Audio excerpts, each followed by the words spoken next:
Hello everyone, welcome to my channel. I am Neha Narang. तो आइए आज की क्लास स्टार्ट करते हैं। आज की क्लास में हम NTA UGC net music vocal का जो सिलेबस है इसकी यूनिट फर्स्ट कर रहे हैं। लेक्चर 4 है ये। फर्स्ट सेकंड थर्ड लेक्चर जो है आपको डिस्क्रिप्शन बॉक्स में इसका लिंक जो है मिल जाएगा। अदरवाइज़ आप मेरे चैनल की प्लेलिस्ट में जाकर भी unit first NTA UGC net के नाम से देख सकते हैं। प्लेलिस्ट में सारे लेक्चर जो हैं आपको वहीं मिल जाएंगे। ठीक है, तो इसमें क्या है, आपकी जो हम डेफिनेशंस है वो कंटिन्यू करते हैं। अलंकार, आलाप, तान, गमक, इन चार के बारे में जो है हम डिटेल से पढ़ने जा रहे हैं। तो इससे पहले अगर आपने मेरे चैनल को सब्सक्राइब नहीं किया है तो चैनल को जरूर सब्सक्राइब करें। तो आइए पढ़ते हैं। सबसे पहले हम बात करते हैं अलंकार की। स्वरों की एक विशिष्ट प्रकार की नियमबद्ध रचना को अलंकार कहते हैं। विशिष्ट यानी कि विशेष प्रकार के नियमबद्ध यानी कि नियमों से बंधा हुआ। ऐसी एक विशेष रचना जो नियमों से बंधी हुई हो उसको क्या कहा जाता है? अलंकार। स्वरों की एक विशेष रचना जो नियमों से बंधी हुई होती है उसको क्या कहते हैं? अलंकार। संगीत रत्नाकर के अनुसार किसी विशिष्ट वर्ण समुदाय अथवा क्रमानुसार तथा नियमबद्ध स्वर समुदाय को अलंकार कहते हैं। विशिष्ट वर्ण समुदाय, विशेष स्वर समूह जो हो गया आपका, या फिर क्रमानुसार यानी कि क्रम के अनुसार तथा नियमबद्ध नियमों से बंधा हुआ स्वर समुदाय आपका अलंकार कहलाता है। अलंकार का दूसरा नाम है पलटे। इसको पलटे के नाम से भी जाना जाता है। अलंकार का उदाहरण देखिए। आरोह सारे गामा पाधा निसा, अवरोह साने धापा मागा रेसा। अलंकार में एक बात निश्चित रहती है कि इनमें जो स्वरों का क्रम होता है वो एक नियमित क्रम से रहता है। और अलंकार की एक खास बात ये भी है कि इसमें आरोह भी होता है और अवरोह भी होता है। अलंकार जो है आपके शुद्ध, तीव्र, कोमल किसी भी स्वरों से जो मिला करके अलंकारों को जो है बनाया जा सकता है। अब बात करते हैं इनकी संख्या की। अलंकार जो है असंख्या हो सकते हैं। इनकी संख्या मतलब असंख्या, मतलब जिसको हम काउंट नहीं कर सकते। अलंकार के 4 प्रकार हैं: सरल अलंकार, जटिल अलंकार, अर्ध जटिल अलंकार, मेरुखंड अलंकार। अलंकार में आरोह तथा अवरोह दोनों का ही होना आवश्यक है। अब हम बात करेंगे, जैसे हमारे जो NTA UGC नेट की बात की जाए, जो हमारे क्वेश्चंस पूछे जाते हैं कि इसमें जो क्वेश्चन है वो किस तरीके से आते हैं। अलग अलग विद्वानों ने जो अलंकारों की संख्या है, अलंकारों के प्रकार अलग अलग माने हैं और क्वेश्चन भी ऐसे ही आता है। फॉर एग्जांपल, सबसे पहले जैसे दिया हुआ पंडित अहोबल के अनुसार, तो ऐसा पूछा जा सकता है कि अहोबल ने जो अलंकार हैं वो कितने माने हैं। ठीक है, तो इस तरीके से क्वेश्चन आता है अलग अलग विद्वानों के द्वारा, जो मैं आपको बताने जा रही हूँ। ये मोस्ट इंपॉर्टेंट पार्ट है आपका NTA UGC नेट के पेपर के अकॉर्डिंग। अलंकार में आरोह तथा अवरोह दोनों का होना आवश्यक है। पंडित अहोबल के अनुसार 68 अलंकार हैं, 68 अलंकार हैं। भरत तथा मतंग ने 33 अलंकार माने। सुधा कलश के अनुसार 18 अलंकार हैं। शारंग देव ने 56 अलंकार माने। इनसे अलग इन्होंने 7 अलंकार और भी माने। इस कारण से इन्होंने कुल 63 अलंकार जो है माने थे, यानी कि 63 अलंकार कुल टोटल जो है इन्होंने माने। दतिल ने जो है 13 प्रकार के अलंकार माने और नान्या देव ने कुल 56 अलंकार माने। आइए बात करते हैं हम आलाप के बारे में। राग के स्वरों को विलंबित लय में विस्तार करने को जो है आलाप कहते हैं। दूसरे शब्दों में हम कह सकते हैं कि राग के स्वरों को उसके वादी, संवादी तथा विशेष स्वर समुदाय को ध्यान में रखकर जब विलंबित लय में स्वरों का जो विस्तार किया जाता है उसको हम क्या कहते हैं? आलाप। आलाप में क्या होता है कि जो राग के स्वर होते हैं विलंबित लय यानी कि धीमी गति में जब उन स्वरों का विस्तार किया जाता है, राग के स्वरों का धीमी गति में विस्तार करना आलाप कहलाता है। और तान में क्या होता है कि सिर्फ गति तेज हो जाती है। आलाप में गति धीमी रहती है और तान में गति तेज हो जाती है। आलाप को आवश्यकता अनुसार वर्ण, गमक, अलंकार, खटका, मुर्की, मीण आदि से विभूषित करते हैं। गायन में आलाप जो है 2 प्रकार से किया जाता है। पहला आकार में तथा दूसरा नोम-तोम में। नोम-तोम में तना, देरेना इस टाइप के जो है शब्द होते हैं आदि शब्दों की सहायता से। प्रथम प्रकार के आलाप को आकार का आलाप कहा जाता है और द्वितीय को नोम-तोम का आलाप कहते हैं। आलाप गीत या फिर गत के पूर्व यानी कि गीत से पहले या गत से पहले तथा गीत या गत के मध्य में भी किया जाता है। सामान्यतः गीत अथवा गत के पूर्व के नोम-तोम को आलाप को जो है 4 भागों में हम बांट सकते हैं: स्थायी, अंतरा, संचारी, अभोग। गीत से पहले जो नोम-तोम का जो आलाप होता है उसको हम 4 भागों में बांटा गया है, स्थायी, अंतरा, संचारी, अभोग। आलाप के बाद ही गीत को जो है प्रारंभ किया जाता है, गीत को जो है शुरू किया जाता है। अब बात करते हैं हम तान की। तान का शाब्दिक अर्थ है तानना या फिर विस्तार करना। राग के स्वरों को द्रुत लय में विस्तार करना, यानी कि तेज गति में जब राग के स्वरों को विस्तार किया जाता है तो आपकी तान बन जाती है। तान और आलाप सामान्यतः समान होते हैं। आलाप और तान में अंतर होता है केवल गति का, ही मैं आपको पहले ही बता चुकी हूँ। आलाप में गति धीमी रहेगी और तान में गति तेज हो जाएगी। अब देखो, वाद्यों में प्रयोग की जाने वाली तानों को तोड़ा कहते हैं। एक बात ध्यान रखनी है कि अगर उन्हीं तानों का प्रयोग हम वादन में कर रहे हैं, बजाने में कर रहे हैं, तो वो ताने आपकी तोड़ा कहलाते हैं। यानी कि तार में मान लो हम यही ताने बजाएंगे तो आपकी तोड़ा कहलाएंगी। चूँकि तानों में भी लय का महत्व, इसीलिए दुगुन, तिगुन, चौगुन, आठगुन आदि लय में भी ताने ली जाते हैं। गणितीय आधार पर 1 ग्राम से जो है 5040 ताने बनती हैं। अब देखो, ये स्वर पर स्टार संख्या बताई गई है, स्वर संख्या। मान लो हमारे पास स्वर एक ही है। सबसे पहले बात करेंगे हम सा स्वर की, ठीक है। स्वर संख्या 1 है, मान लो सा है, ठीक है। तो इसको हम प्रस्तार, यानी कि इसका जो विस्तार है कैसे कर सकते हैं, सिर्फ एक ही तरीके से इसका प्रयोग जो है किया जा सकता है। अब अगला है कि स्वर संख्या 2। मान लो आपके पास 2 स्वर हैं, आपके स्वरों की संख्या 2 है, यहाँ पे ये मतलब है सा रे। तो इसका प्रस्तार जो है किस किस तरीके से हो सकता है, यहाँ पे लिखा हुआ है 1 × 2 = 2। कैसे 2 कैसे आया यहाँ पे? इन स्वरों का जो विस्तार है वो 2 ही तरीके से हो सकता है, सारे, रेसा, सारे और रेसा। इसके अलावा तो इन 2 स्वरों का कोई विस्तार नहीं कर सकते, बढ़ा नहीं सकते, ठीक है। तो इस तरीके से नेक्स्ट बात करेंगे, अगर हमारे पास 3 स्वर हैं तो इसका विस्तार कैसे कैसे कर सकते हैं। सारे गा, ठीक है, रेगा सा, गा सा रे, 3 ये हो गया। अब हम जो है क्या नाम है, रे को पहले ले आएंगे, रे सा गा। अब गा को पहले ले आएंगे, ग सा, सॉरी ग सा रे तो हो गया, गरे सा। इसको उल्टा कर देंगे, 1 2 3 4 5 और एक और आपका बन जाएगा सागा रे। ये हो गया 6। इस तरीके से आपने देखा कि 6 तरीके से जो है इस स्वर का जो 3 स्वरों का जो विस्तार किया जा सकता है, 1 2 3 4 5 6, ठीक है। तो इस तरीके से जैसे जैसे स्वरों की संख्या होगी, इन स्वरों का जो विस्तार है कैसे किया जा सकता है। तो आपने ये देखा कि लास्ट अगर हम 7 स्वर का विस्तार करें तो 5040 आ जाएगा, ठीक है। तानों के प्रकार, तानों के जो प्रकार हैं, ताने काफ़ी प्रकार की होती हैं। और सबसे पहले हम बात करेंगे शुद्ध तान की। जिस तान में स्वरों का क्रम प्रयोग सीधा हो तथा आरोह एक जैसा हो उसे शुद्ध तान कहते हैं। जैसे सारे गामा पाधा निसा सानी धापा मागा रेसा, मतलब जो ताने बिल्कुल, जिसका क्रम जो है बिल्कुल सीधा साधा रहे। कूट तान, जिस तान में स्वरों का कोई क्रम नहीं होता अर्थात स्वर सपाट न होकर टेढ़े मेढ़े होते हैं उसे कूट तान कहते हैं। जैसे गारे म गापा माधा पा, तान ये है टेढ़ी मेढ़ी चलेगी। मिश्र तान, जिस तान में शुद्ध और कूट तान का मिश्रण हो उसे मिश्र तान कहते हैं। जैसे नीरे गामा पा धामा धा मागा रेगा मागा रेसा। अब देखो, नीरे गामा पा धा, यहाँ तक तो स्वर बिल्कुल सीधे जा रहे थे तो ये आपकी थी शुद्ध तान। अब माधा मागा, ये आपके जो है स्वरों का जो क्रम है वो टेढ़ा मेढ़ा हो गया। फिर रेगा माँ, फिर यहाँ तक फिर स्वरों का क्रम सीधा है, शुद्ध है। तो इस तरीके से मिश्र तान जो है 2 तानों के मिश्रण से बनी है, शुद्ध तान और कूट तान के मिश्रण से। अब बात करेंगे दानेदार तान की। जिन तानों में स्वरों पर अन्य स्वरों का कण लेते हुए ताने ली जाती हैं उसे दानेदार ताने कहते हैं। कैसे कण लेते हुए? जैसे सा, इसके बाद आप देख रहे हो रे पे जो है म स्वर का कण लिया हुआ है। आपको पता है कण के लिए हम क्या लिखते हैं, स्वर के अगर हमने कण के जो 2 प्रकार होते हैं, पूर्व लगन कण और अनुलगन कण। अगर पहले वाले स्वर का कण लेना है तो वो आपके लेफ्ट साइड लिखा जाएगा और बाद वाले स्वर का लेना है तो वो राइट साइड लिखा जाएगा। तो यहाँ पे पूर्व लगन कण का प्रयोग किया जा रहा है, यानी कि स्वर से पहले वाले कण का, ठीक है।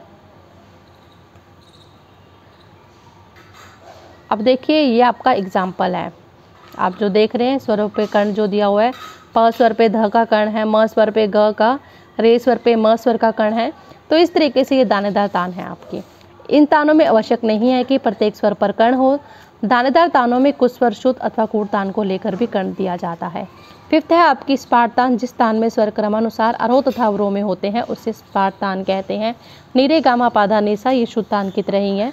अलंकारिक तान क्या होती है? जिस तान में स्वर अलंकार के रूप में प्रयोग हो उसे अलंकारिक तान कहते हैं, जैसे सारे गामा रेगा मापा गामा पाधा धानी पाधा निसा। अब बात करते हैं गमक की तान की। जिस तान में स्वरों को गमक के साथ लिया जाए उसे गमक की तान कहते हैं, जैसे आप ये देख रहे हैं ध ध नी सा रे आदि। फिरत की तान, जो तान कुछ सीमित स्वर समुदाय में ही घूमती रहे उसे फिरत की तान कहते हैं, जैसे सारे गामा गा रे सा। इसमें उसी स्वर समुदाय में जो घूमती रहेगी तान वो फिरत की तान होती है। छूट की तान, जो तान स्वरों को छोड़ कर ली जाती है उसे छूट की तान कहते हैं। या रोही तथा अवरोही किसी भी क्रम में हो सकती है, जैसे गामा धा धा, अब बीच में कौन सा स्वर छोड़ दिया? पा छोड़ दिया। गा रेसा, बीच में नीसा स्वर छोड़ दिया जैसे। तो इस तरीके से स्वरों को छोड़ के जो तान ली जाती है वो छूट की तान कहलाती है। बराबर की तान, जो तान गीत के बराबर की लय में ही ली जाती है, जैसे जो गीत जिस लय में गीत चल रहा है उसी के बराबर उसी लय में जो है उसी लय में जो तान हम लेंगे वो आपकी बराबर की तान कहलाते हैं। ये आप एग्जाम्पल देख सकते हैं। नेक्स्ट बात करेंगे लणत की तान। जिस तान में सीधी सादी आड़ी कई प्रकार की लय का जो मिश्रण होता है उसे लणत की तान कहते हैं। इस प्रकार की तानों में गायक और तबला वादक की संगति बड़ी मनमोहक होती है, जैसे नीरेगा मागा रेगा पामा गा रे सा, धापा मागा रे सा निधा पामा गा रे सा। 12th जबड़े की तान, गाते समय जो तान जो है जबड़े से उच्चारित की जाती है उसे जबड़े की तान कहते हैं। यह तान बड़ी कठिन होती है, इसके लिए साधना की आवश्यकता होती है। अचरक की तान, जिस तान में एक स्वर को 2 बार बोला जाए वो अचरक की तान कहलाती है, जैसे सा रे गा मामा पापा धा नी। नेक्स्ट हम देखते हैं गिटकरी तान। 2 स्वरों को एक साथ शीघ्रता से एक दूसरे के पीछे लगाने से यह तान बनती है, जैसे निसा गा रे। 2 स्वरों को एक साथ जब हम शीघ्रता से एक दूसरे के पीछे लगा देते हैं तो आपकी गिटकरी तान है। आप देख रहे हो 2 स्वर हैं, ये 2 स्वर हैं और उसके बाद अगले भी आपके 2 स्वर समान लग रहे हैं, समान है ये, ठीक है। नेक्स्ट है झटके की तान। ताल की लय दुगुन हो तथा बीच में एकदम से लय 4 गुना हो जाए तो उसे झटके की तान कहते हैं। मतलब जब लय जो है एकदम से चेंज हो जाए, दुगुन से चौगुन हो जाए, चौगुन से 8 गुण हो जाए, तो इस तरीके की झटके की तान कहलाती है। सारे गामा गारे रेगा मागा माधा मापा। सारे गामा गारे तक तो आपकी लय दुगुन थी, इसके बाद एकदम से चौगुन होगी रेगा मागा माधा मापा पे। बोलतान में क्या होता है? बोलतान में गीत के शब्दों यानी कि बोलों को ही स्वर समुदाय करके गाते हैं। बोलतान में ये होता है कि हम स्वरों को नहीं गाते, जैसे तान में हम स्वरों को गाते हैं, बोलतान में हम शब्दों को गाते हैं, तान को नहीं। ताने कई प्रकार की होती है, जिनमें से कुछ ताने केवल गायन के साथ प्रयोग की जाती है और वादन के साथ नहीं, जैसे हलक तान, बोल तान और जबड़े की तान। ये ताने ऐसी हैं। हलक तान में क्या होता है? जीभ को जब ऊपर नीचे या बाहर निकाल कर अंदर की तरफ करके गाया जाता है तो आपकी हलक तान कहलाती है वो।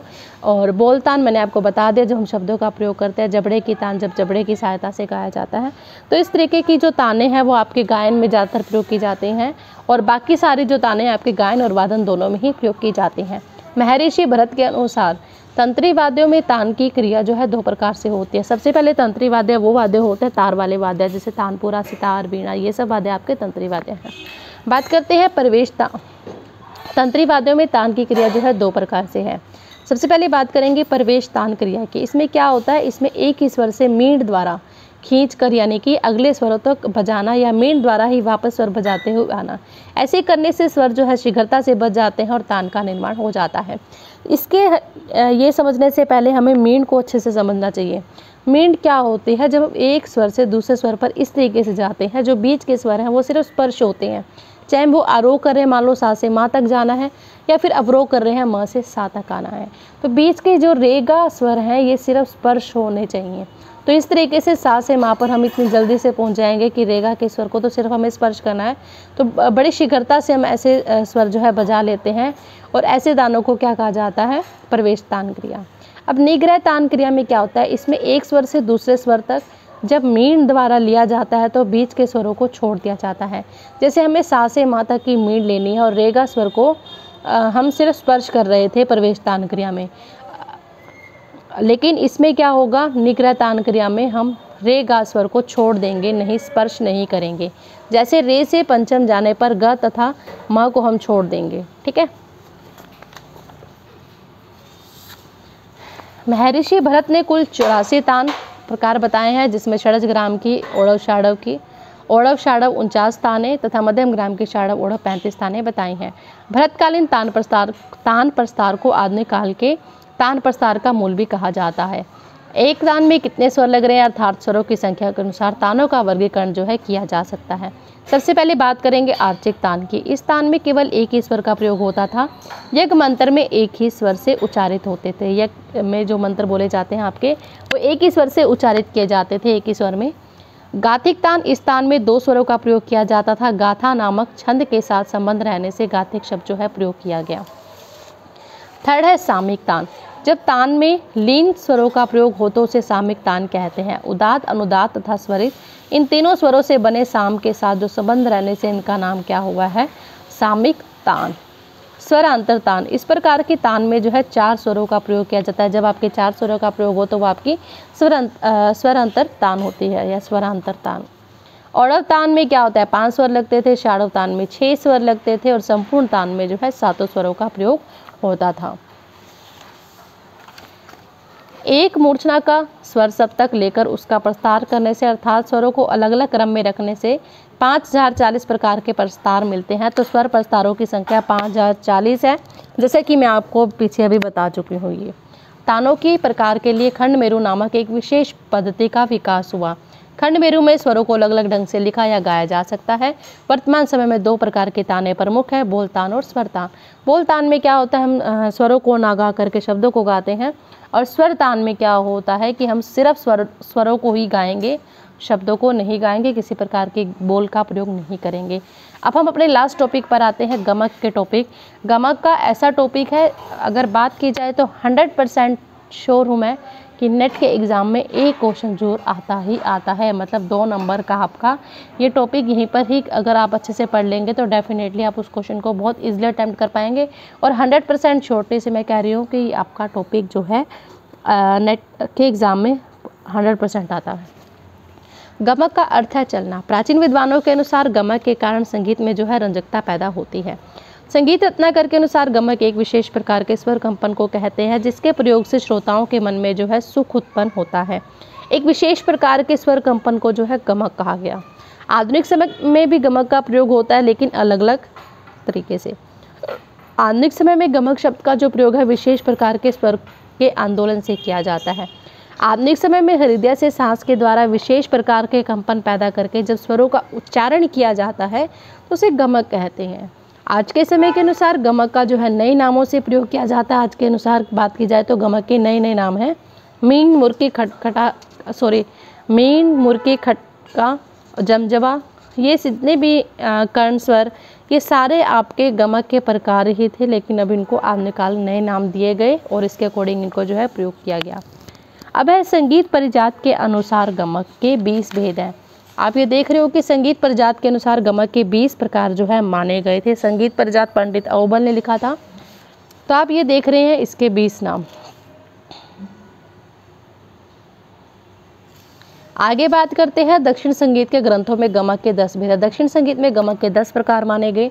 आरोह, अवरोह, ढालू, सफुरित, कंपित, आहत, प्रत्याहत, त्रिपुच, आंदोलित, मूर्छना। इसके बारे में डिटेल से भी स्टडी करेंगे हम। सबसे पहले बात करते हैं संगीत रत्नाकर के अनुसार। जो प्राचीन काल की बात की जाए तो गमक के जो है 15 प्रकार माने गए थे, या फिर संगीत रत्नाकर के अनुसार की बात की जाए एक ही बात है कि 15 प्रकार जो है गमक के माने गए। सबसे पहले सही व्याख्या जो है संगीत रत्नाकर में गमक के प्रकारों की गई है। सबसे पहला गमक है आपका कंपित। मूल स्वर के आगे या पीछे वाले स्वर की सहायता से मूल स्वर को जो हम शीघ्रता से स्पर्श कर देते हैं तो मूल स्वर का कंपन द्वारा उच्चारित जो है कंपित गमक कहलाता है। आधुनिक समय में इसे ही हम क्या कहते हैं, खटका।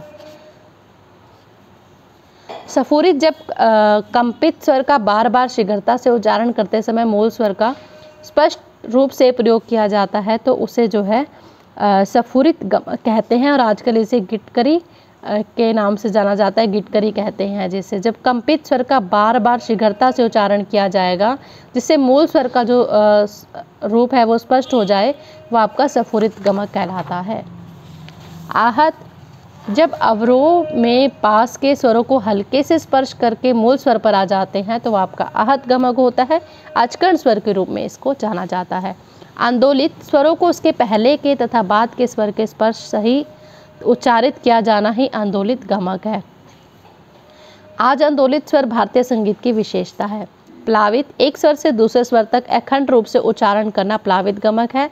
इसको मीन के नाम से जाना जाता है। मैंने आपको बताया था मीन में क्या होता है, एक स्वर से दूसरे स्वर तक अखंड यानी कि बिना टूटे जाना। उल्लासित इस गमक में हर स्वर अपने से पहले के स्वर को इस प्रकार छूता है कि ऐसा लगता है कि जैसे वह स्वर हिल रहा हो। तो इस गमक के द्वारा भाव की जो अभिव्यक्ति होती है, इसमें जो स्वर है क्रम से हिलते रहते हैं। तो आपको समझ में आ गया होगा कि हर स्वर अपने से पहले के स्वर को इस प्रकार से छुएगा कि ऐसा लगेगा जैसे वह स्वर हिल रहा हो। त्रिभिन्न तीनों शब्दों में एक जैसे स्वरों को गाना बजाना त्रिभिन्न गमक कहलाता है। आधुनिक समय में इसे पुकार कहते हैं। त्रिप इसमें स्वरों का प्रयोग जो है तीव्र गति से किया जाता है। वलित इस गमक के अंतर्गत चार स्वरों को बार बार शीघ्रता से इस प्रकार बजाते हैं कि उसका चक्र सा बन जाए। हुमफित में क्या होता है, जब हृदय से जोर लगाकर स्वर का उच्चारण किया जाता है तो वो हुमफित गमक कहलाता है। आधुनिक काल में ध्रुपद गायकी के साथ जो है इसका प्रयोग होता है। लीन स्वर पर अधिक समय तक ठहराव ही जो है आपका लीन गमक है। मुद्रित इस गमक में स्वरों का कंपन जो है मुंह बंद करके किया जाता है। कुरूला गले को संकुचित करके गाना ही कुरूला गमक है।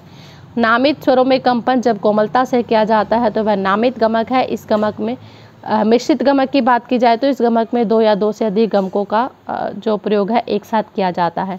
गमक के इन 15 प्रकारों को पंचविध गमक के नाम से भी जाना जाता है। पंचविध मतलब आपके जो गमक के 15 प्रकार के नाम से भी इसको जाना जाता है। अब जो आपके नेट के पेपर में क्वेश्चन आता है वो इस तरीके से आता है। मान लो आपको कोई भी लाइन उठा के डेफिनेशन की दे दी और बताना होता है कि वो कौन सा गमक है, तो इसलिए आपने जो गमक के 15 प्रकार किए हैं इसकी डेफिनेशंस जो है आपको इनका जो मतलब है वो बहुत अच्छे से समझ आना चाहिए क्योंकि क्वेश्चन इस तरीके का ही आएगा। आपको डेफिनेशंस जो है एक्सप्लेन की हुई होगी, आपको बताना होगा कि ये गमक कौन सा है। तो आइए बात करते हैं अब दक्षिण संगीत में गमक की। सबसे पहले कि दक्षिण संगीत में आपके गमक के 10 प्रकार माने गए हैं, जिसको क्या नाम है, दशविध गमक के नाम से भी जाना जाता है। सबसे पहले बात करेंगे आरोहणम। स्वरों का आरोह जो है क्रम से उच्चारण, जैसे सारे गामा पादा निसा या सारे गा रे सारे गामा, तो आपका ये आरोहणम कहलाता है। अवरोहणम में स्वरों का अवरोहणम अर्थात स्वर ऊपर से नीचे आएंगे, सानी धापा मा गा रे सा। सफुरित में एक ही स्वर को 2 बार बोलना, जैसे सा सा रे रे गा गा। त्रिपुछम में एक एक स्वर को 3 बार बोलना, जैसे सा सा सा रे रे रे। कंपितम में एक स्वर पर थोड़ा रुक रुक कर तत्काल द्रुत गति से यानी कि तेज गति से उसी स्वर का उच्चारण करना, जैसे प प प प, म म म म आदि, या फिर म म प प प। आहतम में क्या होता है, 2 भिन्न स्वरों का समाहार आरोहण में श्रृंखलाबद्ध ढंग से उच्चारण करना, जैसे सारे रेगा गामा मापा, अथवा एक स्वरोच्चारण के साथ दूसरे स्वर को आहत करना। ठीक है। प्रत्याहतम में क्या होता है, 2 भिन्न स्वर 2 अलग अलग स्वरों को आहतम के समान ही उसका अवरोह करना, अवरोहात्मक उच्चारण करना, जैसे सानी निधा धापा मापा। आंदोलनम में क्या होता है, प्रथम 2 स्वर हृस तत्पश्चात गुरु व प्लुत तथा अंतिम में लघु का प्रयोग करना, अर्थात सा सा सा सा सा सा। ढालम 1 2 या अनेक स्वरों के अंतर पर 2 स्वरों का अवरोही उच्चारण, साधा सापा सामा, इस तरीके से। लास्ट है इसके 10वीं जो आपका गमक है, सारे गामा पाधा निसा सानी धापा मैगा रेसा, आरोह अवरोह क्रिया एक साथ करना मूर्छना गमक कहलाती है। इन दशविध गमकों पर विचार करने से यह ज्ञात होता है कि इनके कई रूप अलंकारों के समान ही हैं। Thank you. आपको मेरा वीडियो कैसा लगा कमेंट करके जरूर बताएं, और अगर आपने मेरे चैनल को सब्सक्राइब नहीं किया है तो चैनल को जरूर सब्सक्राइब करें।